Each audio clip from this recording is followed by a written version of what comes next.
Like import processing or like? So it's kind of similar to like First Data or like Wells Fargo. So yeah, they do stuff like that. They acquire like contracts with different businesses. Yep. I used to work for First Data, so. Yeah. I used to take calls for the UK. Oh shit! Yeah. Oh yeah, you did tell me that. Yeah, you said you had a British accent. That's where my British accent came from. They sitting over there, and I'd be like, "Oh yeah," and so of course, you can't do anything. But I heard that stuff for like 6 months, like day in, day out. Yeah. So 5 days a week, 8 hours a day, 6 months in, I was like a little. I wouldn't say fluent, but I could pass through any American. Anybody who was over there, they was like, nah, that's phony. It's good. You good, but it's not. It ain't it. Bro, I feel like Brits can do American accents better than Americans can do. Yeah. Have you noticed how many how many British people are like playing? Everybody? Literally. Henry Cavill will be like, yeah, so I'm playing Superman. Yeah, and then I'm like, what? He's like, listen, Bruce. Have you seen All American? Have you seen that show before? Yeah. Bro, the main character. British. Yeah. I was like... and he's gangsters. Yeah. He's like, hey, yo, we ain't out here no more. This is Southside Central, cuz. Yeah. And then he's like, oh, yeah, I had to spend a couple weeks in Compton. And I'm like, well, wait a second. you an English dude? Literally. I said, y'all out here worried about the Mexicans taking jobs. It's these English people out here. They finding a way to usurp their way in. Bro, they're taking over. Are you recording? Yeah. Talking trash. No, we talking trash. It's fine. Nah, but this was good. That was good. That was good. I noticed I wasn't recording. I was like, oh man, yeah, that was just freaking them dudes up in there. Almost every one of them freaking actors. I saw a thing the other day where Idris Elba says he can't do an American accent. I was like, you of all people, you can't do one? Bro, I didn't know he wasn't American until like. So I got a homie who lives out in New York. And he said that he suddenly didn't know what's going on. He just was walking down the street, and there's all these people like screaming and hollering, and he's like, he about to start running. Mm-hmm. And he looks over, and he's like, yo, is that Idris Elba? And he just kind of like mouths it to himself, and Idris says, yeah, man, how you doing? And he was like, are you English? He's like, yeah, bro. He's like, yeah, bro, I'm English. He was like, I ain't believe it at all. Poser. He said, he a phony. This man ain't how English as hell. Yeah, man, they got that American accent down. Yeah, like if you've ever heard, if you ever watched Game of Thrones, Amilia Clarke. I've never watched it. Okay, you know the chick with the white hair? No. Little girl. No. You ain't seen her? No. In the commercials? I purposely stayed away from Game of Thrones when everybody was watching it, and then I never. I mean, you ain't missing much. I mean, bruv, I've watched the first 3 seasons, and I'm like, and so I think what it is that people have never read a book, played a game, watched anything else. This is their first. Like, I think that's what it was. I think this was like America's like universal first like adult fantasy novel or like series. Facts. And so they were like, yo, the writing in this is unbelievable. This is crazy, son. I ain't never seen anything like it. There's so much nudity. We've been doing this since. And I'm like, first of all, they're like, it's so gory. There's so much nudity. I go, well, I know that nobody here watched Spartacus. I know nobody here watched Spartacus. If anybody here has ever watched Spartacus on Stars, like first episode, there's titties out, dudes is getting their heads cut off. Yeah. It was like if 300 had become a TV show. It was that. It was like, I mean, they took. No, Spartacus was good. I seen Spartacus. Yeah, it was fire. Like it was fire. So I was like, at least the first 2 seasons were. And then when Andy died, and then they tried to like incorporate, like they're doing too much. It was doing too much. I wasn't with it. I was like, but Xena, you got Xena Warrior Princess up in there. I didn't know that was her for years. I didn't know that was Xena. Next thing I know, I see her. I said, that's Xena. She been naked. Been wanting to see that since I was a child. Like, yo, I said, I've been waiting to see this since 1993. We out here, Xena Warrior. I said, bro, she got a tick old bit. I said, I can't believe this. Y'all out here wild. I can't believe we got here. You ever heard of Last Kingdom? Netflix show? Yeah. Have you seen it? Bits and pieces. Fire, bro. You gotta watch that. It's Last Kingdom. There's two. There's one of them I always mix it with. It was that, and it was like the Genghis Khan one. Oh, Marco Polo. Yeah, that's what it was. Polo fire. Yeah, but then that's what I'm saying. Like, we didn't have these shows for quite some time, but everybody was like, "What's this? There's people dying and there's sex, and it's in a medieval setting. This is crazy." I'm like, yo, y'all ain't ever read a book a day in your life. The acting in it was, there were some of them that were really good. Mm-hmm. Some of them were really good actors. Some of them had really good characters. But there was just some writing in there that I was like, wasn't that good? All right. Subpar. Like, they're like, oh, some people were like, the nudity's unnecessary. And I'm like, all right, look, if you was really thinking about what's going on in that timeline, there was probably naked folks everywhere. These people were not looking like this. They was not fine dirty. Looking. They was dirty. Teeth was rotten. They was gross. Yeah. Even the baddest chick up in there was a solid 6. Now maybe a 3. The baddest chick. The baddest chick who didn't smell like manure. Fish. Yeah. Who didn't. She was like royalty. Like, yeah, think about it. They was gross. Yeah. Like, they water was nasty. None of that crap. So, yeah, there was naked folks. That was like everybody who was watching Django. And they was like, I can't believe they done said nigger up in here like 8 times. And I was like, they said it 237 times. And I was like, you do realize the average black person probably heard that 237 times a day. What you doing, nigger? Get that stuff up. Literally. I was like, Django by far is one of my favorite movies. That movie's fire. Ever. Like, you can't sit there and tell me. And I was so funny at how uncomfortable all them white people were. Because they was like, oh my gosh. They're like, first of all, I said Quentin Tarantino was crazy. I said, this dude. He pushed the line. He was like, he had no problem. Leonardo DiCaprio was the one that was like, he said, hey, y'all, I don't know if I can come up in here. He said, this. Hey, yeah, him. He said, hey, y'all, listen, I don't know if I could just be calling people niggas like this. Like, this is kind of out of pocket. Samuel Jackson will come up to him and say, nigga, you better say these lines. I was like, yo, he said, we trying to get paid today. Quit playing. Like, but they nailed that movie though. Yeah, they nailed it. They nailed it. Like, the movie was less uncomfortable for me because they was like freaking saying hard R's everywhere than the context of it. Like freaking Mandingo fights, or the fact when that one black dude got freaking tore apart by them dogs. I was like, yeah, that movie low key it's almost as bad as like Roots, where by the time you done with it, you're like, bro, white people are evil. Yeah, literally. I feel like that's why I appreciated the movie, kind of, because like, even though they brought in like comedy, even though they brought in action, like they showed the real shit. It wasn't like this glorified fancy like, oh, you're a slave, just working. Like, yeah, no, right. Like there was not fucked up. This is effed up. And like, that was one of the, I think I was talking to my friend yesterday, and we were talking about history in America.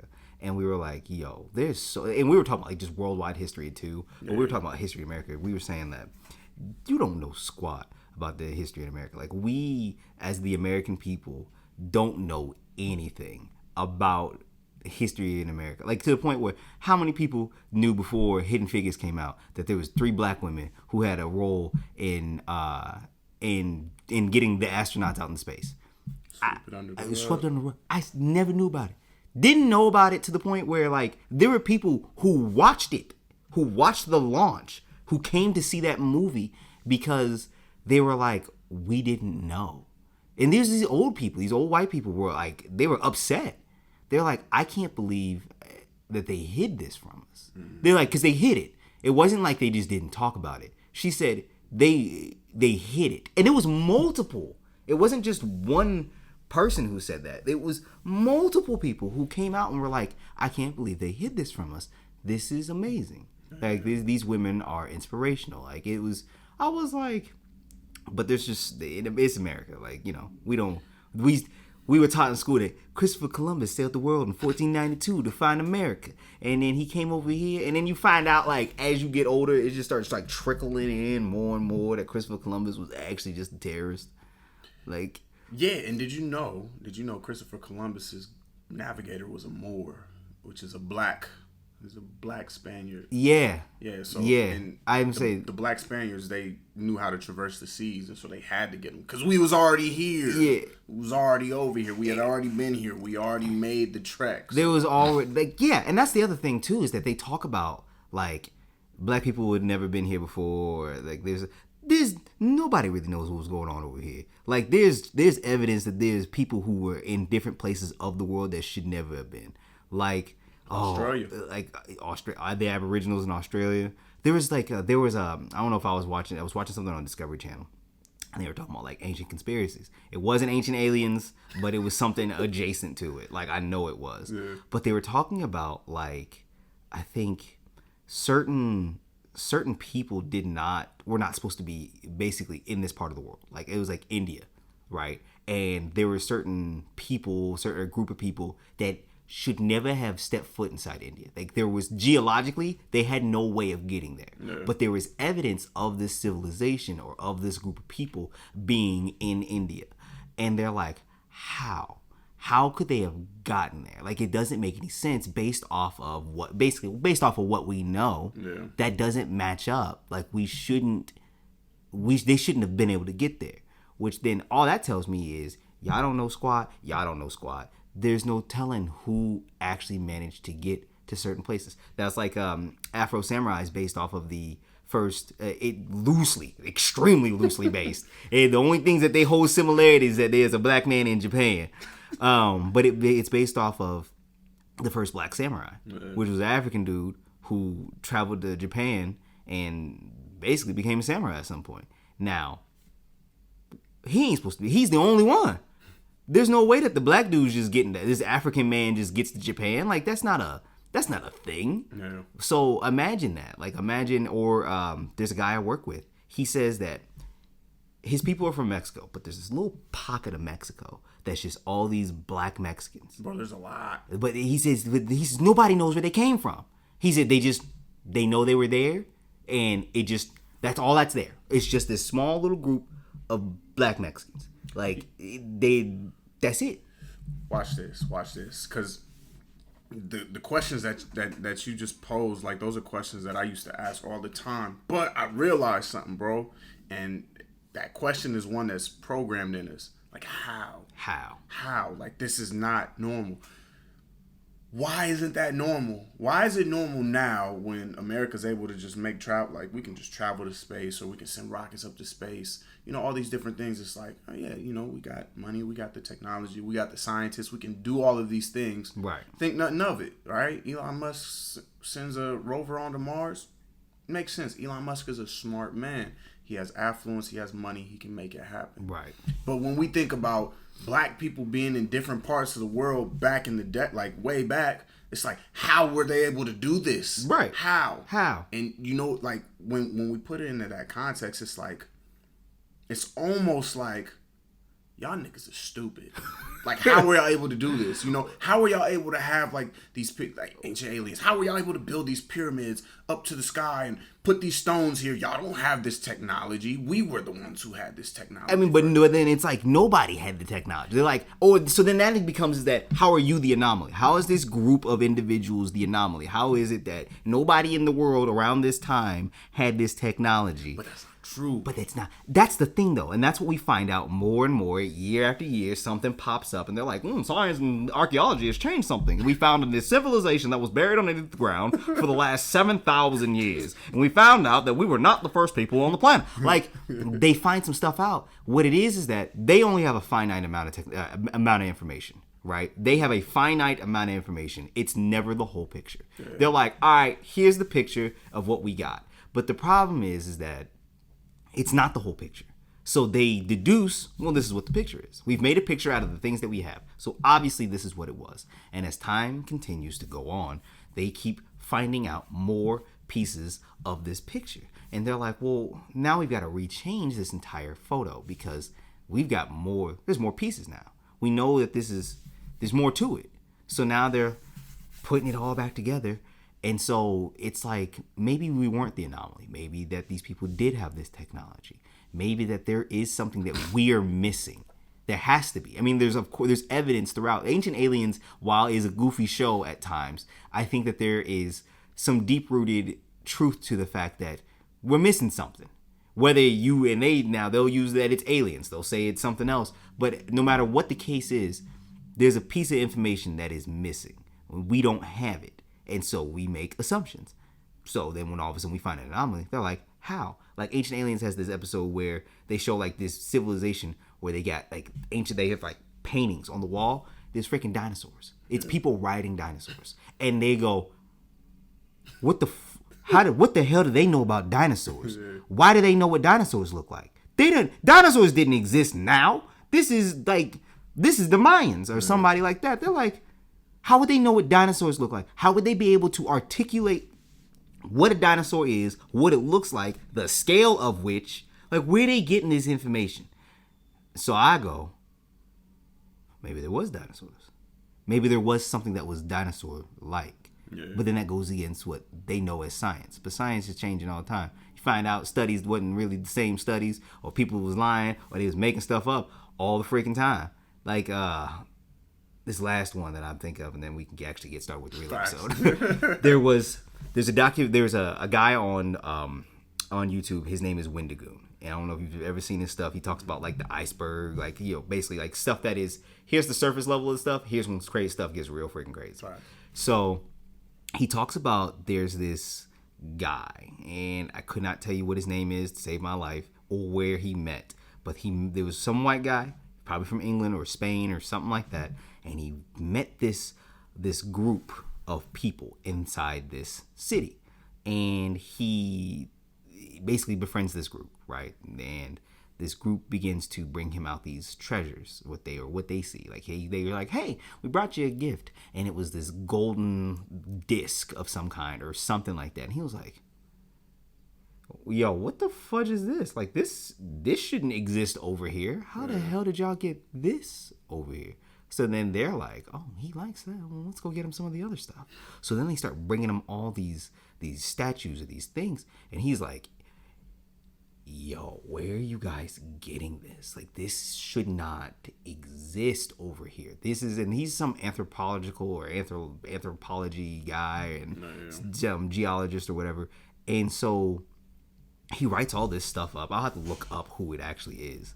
But he writes all this stuff up and he shows off like to these things. And the science community, they're like, nah, something sounds funny.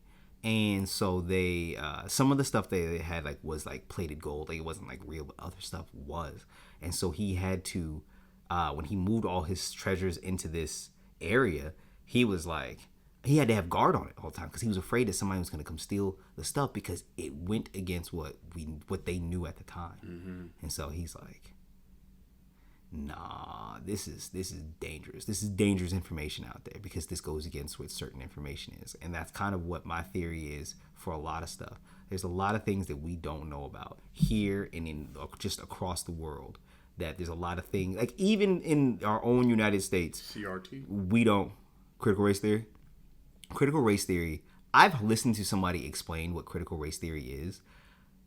Again, I think there's truth in some aspects of all of it. I think it is. I don't believe in critical race theory as a whole. Yeah. But there's speckles of truth in it. But it's not just black people who are being affected by it, or it's natives, man. There's so many. Everybody, Mexicans, like, and then on top of that, it's unbeknownst to white people. White people don't know. That's why when it's like the abolishment of critical race theory, they're like, yeah, abolish this because this is just a bunch of they don't even know. Fan fiction. Nobody knows what they're talking about. Yeah. But it's not true though. There is some aspect, there is some speckle of truth in it. And somebody was trying to explain it as, well, then we just teach history for what it is. And I think I was listening to Ben Shapiro argue with somebody, and he was like, well, he said, no, what you're saying is, he's like, if that's the case, if you're saying that let's just teach history for what it is, I agree with that. Because I believe in teaching history for what actually happened, not how we've airbrushed it up. He said, but what you're trying to say is that systemically that this was designed a particular way to do a particular thing. He said, and I don't agree with that. Which I think there's a shred of evidence to it. I think there is in America, it's true. There has been stuff, and that's just proven, and there are things that to destroy communities that are not black or that are not white. We've seen that with the crack epidemic back in the 80s or whatever it was, right? Like there was Black Wall Street, black culture was moving up and doing something different, and then you've got they're like, and of course it's never going to be said this way, but there was conspiracy that the government was putting drugs in the street, in these inner cities, and they were locking black people up for this, that, and the third. And for years, it was conspiracy, right? For years, that this wasn't true, this wasn't happening, and then they couldn't find out it was. COINTELPRO. Same thing with what was it? MK Ultra, right? MK Ultra was a conspiracy. Everybody's saying these people are getting kidnapped, these people are getting taken, and they're doing experiments on them. They're doing these things. And they're like, nah, we're not doing anything like that. And then they get exposed, and they're like, all right, so listen, we were doing it, but there's a reason why. Like I think there's a shred of evidence or truth in a lot of stuff. And then what happens is that in some of these things that people take that truth and they try to expand it and make it bigger than what it is, or maybe make it smaller, or the opposite, make it smaller than what it is, or make it or discredit it. But if we learned what actually went down, that's the best way to do it is read. Yeah. You got to read. If you read as much as you can, I mean, of course you're going to get biased stuff, which is why you read both sides of it. I'm never when it comes to politics, I'm not a left or a right kind of guy, right? There's stuff that both sides can make sense on, right? But then what happens is that everybody becomes so polarized. They're like, nah, it's either you believe everything or you're my enemy. You either believe everything or you're my enemy. But I'm like, that's not how it works. Yeah. There's truth to both sides. It's not a his truth, her truth kind of thing. It's a your side, this side, but there is some evidence of truth, right? See, I think on the little person, and I'm not talking about physically little people. Yeah. There's terms for that, but I mean the little person like you, me. Right. We don't have money. Yeah, we don't have money to make big moves. I think on our part, there's that space that you're talking about where it's not like this huge blown up thing, because all we do is respond to the different messages that are put out there, the different propagandas that kind of make our minds think different ways unless we read and we take an unbiased approach to things. But when it comes to the big people, the people, big wigs is different. Yeah, there's literally been an agenda. All this perfect book, Destruction of the Black Civilization by Chancellor D. Williams. Great book. It kind of explains just this back and forth tug of the nations, not just Africans, but also Asiatic people and also European people. How there's just been wars that have been constantly being fought, and people having power, people losing power, people usurping other people secretively and not even knowing over hundreds of years, treaties being made, treaties being broken, and how it's all led to just where we're at now, and what we see, I feel like what we see in America. And even when the Puritans came over here to escape British rule, right? They were like, look, we're going to build up our own thing, and we need to be able to keep our power here. We don't want the Brits and the Europeans coming over here. We definitely don't want them damn niggas coming over here and running shit, So we got to figure out a way to keep our power and to keep our belief system intact. And so you saw with the first wave of Puritans, it was cool. They struggled a lot, but then their kids came and they were like, all right, we like what y'all doing, but we ain't really for the staying in the house and holier than thou. We gonna kind of change this up a little bit, add a little bit of spice to the fucking bucket here. You know what I mean? Right. We want to live a little bit, and so they started living. But that mindset, the ideology of all right, we got to make sure that we stay in power is there. I mean, you look at the big names out here who are really making moves and have been making moves for centuries now. You know what I mean? Through power play, money play, and I don't want this to be the only podcast episode that I do, so I'm not gonna say any names. But I mean, you could do your research and hey, listen, this is just two black guys just having a conversation. You know what I'm saying? Hey, we not educated. We dumb. I don't know nothing, sir. I don't know none of it. I don't know nothing. I don't know what I'm talking about. I'm conspiracy theorist, baby. I'll just be saying stuff. You know what I'm saying? I just be making moves. Just be making noise. But yeah, no, I absolutely agree with that. There's always that we hear about quote unquote these top dollar, right? The Jeff Bezos, the Elon Musk, the Bill Gates, all those guys. Then there's a whole slew of people that we ain't never heard about. We don't even know they exist. They've hinted at them. They're like, hey yo, these dudes exist, and that's exactly what it is. Is that I think, like you said, from the little guy's perspective, from down here, there's a certain cap we can get to. There's a certain way you can move your way. You can do X amount of things. You can almost move laterally, and you can get up just a little bit, but it's not going to be higher than a certain amount. You're going to hit a cap unless you start making certain sacrifices, unless you start doing certain things that put you in this other bracket. You're going to start doing some other stuff. You're going to get your hand in a different thing. There's a whole different world that we don't know nothing about. And it's crazy because America thinks that this is America. We're nothing like any of these other countries. We're pure. We're good. We don't have conspiracies. We don't. Anybody who believes conspiracy in America is stupid. And they're just part of the problem. They're tinfoil guys. I don't think that was my Alex Jones. Turn the frogs gay. But no, that's not true, because the fact is that why is it every other country has a conspiracy? Why is every other country aware that their governments are not the way they're supposed to be, right? Stuff is not going on. Nobody in Russia is like, yes, Putin is absolute great guy. He does everything right for people. Like it's perfect. No one's over there saying that unless they're on TV and they try not to get their head cut off or get Putin to show up in their house like the boogeyman. But came down, blah. China's the same way. Everybody in China is not dumb. They're like, man, we can't trust these Chinese people. And it's like, I make that as a joke, but it's actual war against other Chinese. Like there's the upper class Chinese, there's lower class Chinese, there's the village Chinese, like there's mainland China, there's there's all kinds of stuff. And China's a crazy government. Yeah. And it's always so funny when you hear that. I'm like, so this country got an issue, this country got an issue, but why can't we? We saw Trump in here for 4 years.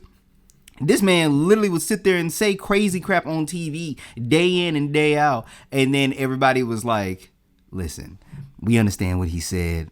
That's not what he meant. I get it. He on TV talking about my wife wishes she could be here. She's standing right behind him. He's like, she's really appreciative of this country. I'm like, Trump, what the? He's like, all right, so we're gonna go ahead and take bleach, right? Clorox, we're gonna put it in the body, right? That's what we're gonna do. It'll kill the virus. Yeah, drink that, it'll kill the virus. We're gonna use. We're looking at using UV. We got the sun. We're gonna just start shooting the sun into people's bodies, right? Right. Everybody start looking around like, what? The woman from the CDC is like, oh, we didn't say any of that. And then you got somebody else coming out. So listen, we understand that Trump said some stuff today. That's not what he meant. I remember what his girl's name was, the one who had to come out on a date. I know you talking about. I did not want her job at all. I felt so bad for that child. Yo, she had to wake up every day like, damn, what do I have to apologize for today? What am I covering up? And you know what's so funny? I think with Trump, they sat there and said, they're like, all right, listen, Trump, you go off the rails all the time. He's like, I don't know what you're talking about. It's like, look, you go off the rails. Just read what's on the doggone prompter. We got a script for you. We got the stuff. Just follow that. Don't get distracted. Just do that. He's like, all right, I'll go ahead and try it. And then he gets out there. Somebody flashes the camera one too many times. Somebody asks him the wrong question. And then immediately he's off the rails. And then that's it. They're like, gosh dang it, Trump. He was like, yeah, so look in here. Listen. You see this election? This was mine. It was in the bag. I got the papers to show you. There was receipts that show it was mine. And then he was like, Trump, you can't say that, my dude. And they're like, he's like, no, I'm going to tell him. And the next thing you know, we got all this. So we spent 4 years listening to a man literally tell us one thing. And then there's actual physical evidence on that TV playing on the screen behind him that says otherwise. They're like, Trump, what's happening with these protests? He is like, what you talking about? Freaking protest. You got cats out here just literally shoving old men in the ground, macing people driving by. Trump's like, I want to take this picture with this Bible outside this church. Make sure there's nobody on the block. And they're like, Trump, what's going on? He's like, I just went over to the church, invited me to come out here. And the church out there said, we ain't invited him for nothing. We ain't say for him to come out. We ain't ask him to show up. He just showed up and beat a bunch of people up on the way. Like, you gotta almost, and I hate for that to all sound conspiracy like, and it's the thing of, it's a conspiracy once you go against the status quo, right? Once you question what the official word is, or you come up with something that's possibly different than what the official word is, now you step into the conspiracy territory. But the fact is that, one, we as Americans have been lied to a lot. Like, a lot. Nobody knows that Christopher Columbus was out here feeding Native American babies to freaking dogs. Man. Yeah. Man. But ask somebody about Christopher Columbus. They'd be like, oh, he was a great guy. He found, came over here. Sailed the ocean blue in 1492. Yeah, and then he came over here, met with the Indians, and then they had Thanksgiving and everything was good. Yeah. Like, no. Thanksgiving was a setup. Thanksgiving was a setup. They're like, all right, with these people that made it help us through the wintertime, we gonna give them this food here and kill them. Like, literally. We're gonna set them up. So it's one of those things where you just read both sides, not just read one side. Don't just have biased confirmation. Read both sides of things. See if there's some evidence of truth in it all, right? It's always like it's same thing when I say when you go to church. Don't just listen to what the man says at the pews and is up on stage. Read the book. Because sometimes, just sometimes, you might find out that not everything that you hear or what was told you or what you were taught is what actually happened. And it's just about being educated. That's a fact. They say knowledge is power, but I got a boss who's probably one of the worst bosses I've ever had, but he did say one of the truest things, which is knowledge is not power. It is the application of knowledge that is power. Now, I know that's not his quote, and he used it from somebody else, but he's the first person I'd heard say that. And it's true. You can know all kinds of stuff, but if you don't do nothing with it, well, then it's pointless. It's pointless. True wisdom. Yeah, right? All right, cool. Well, I guess this is y'all's bonus episode today.